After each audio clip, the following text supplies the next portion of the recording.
আসসালামু আলাইকুম। ওয়ালাইকুম আসসালাম। কেমন আছেন ভাইজান? কেমন আছি? এরকম ভালো আর কেউ কোনোদিন থাকে না।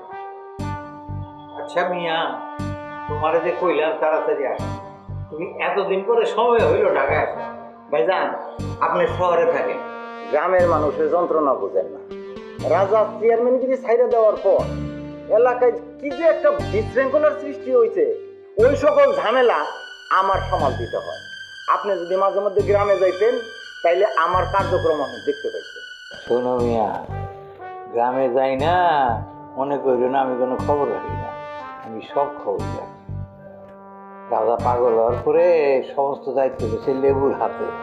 এখন তোমারও কোনো বিল নাই। আমার কোনো বেল নাই, তার মানে আমার কোনো ক্ষমতা নাই।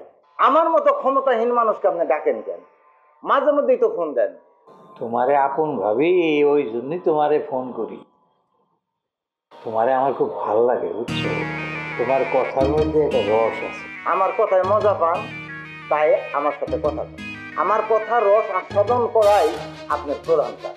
আপনার বাসায় আইসা আপনার কথায় আমি কোনো মজা পাইতেছি না, তাই আমি এখন গ্রামে চলে যাইতেছি। এই, তুমি আমার কথা রাগ করো নাকি? শোনো, তুমি হইলা আমার আপন লোক, তুমি আমার উপর রাগ করবা কেন?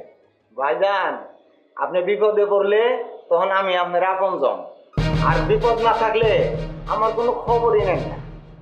এই যে ধরেন আমি গ্রাম থেকে আসছি, আমার যা আপ্যায়ন করতেন ওইরকম কোনো লক্ষণই তো আপনার মধ্যে দেখতে পাইতেছি না। আরে বিয়া, তুমি যে আইছো এই খবর তো এখনো পাকঘর পর্যন্ত পৌঁছায় না। পাক করে খবর না গেলে আপ্যায়নের ব্যবস্থা হইব কেন? ভাইজান, খবরটা পৌঁছানোর ব্যবস্থা করে, আমার কিন্তু খুব খিদা লাগছে। খাওয়ার ব্যবস্থা হয়ে যাবে। এখন কও, নোমান সাহেবের সঙ্গে তোমার কি কথা হয়েছে? অবশ্যই কথা হয়েছে। মিতা কি এই বিয়ে রাজি হয়েছে?